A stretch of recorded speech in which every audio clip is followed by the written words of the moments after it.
Hi everybody, I'm Jeff Gossmann, the Assistant Director of Campus Ministries, and this is the Word of the Week.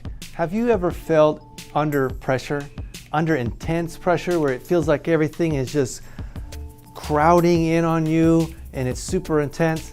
I know I have. And you know who else has? King David in the Bible. Before he became king, he was just David, and his king was pursuing him and chasing after him and actually wanted to kill him.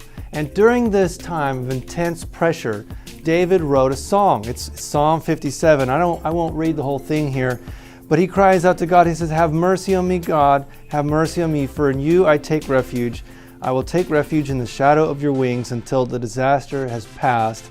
And he says, "I cry out to God Most High, to God who vindicates me."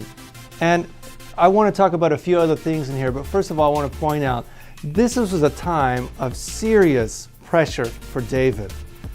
And his response serves as a template, as an example for your and my response. He says in verse 7, he says, "My heart, O God, is steadfast. My heart is steadfast. I will sing and make music."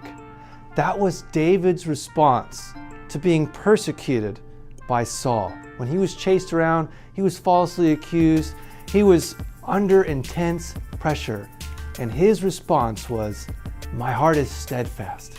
It's as if God was saying, "David, what is your response to this right now?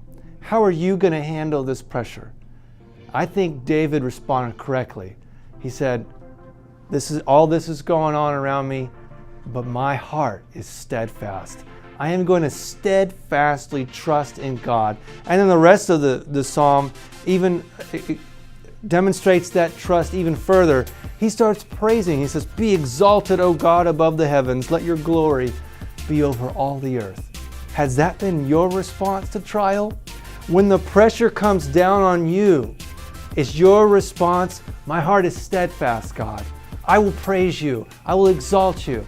I hope that we can all learn from David's example here. I hope that next time that we get in the situation, our first response will be praise and worship to the living God.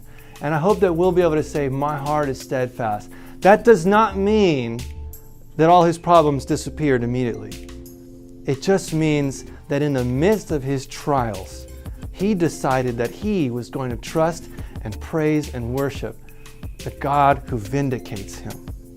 Even before God did vindicate him, David was already giving thanks to him as the God who vindicates him. So I hope that encourages you, and I hope you have a great week.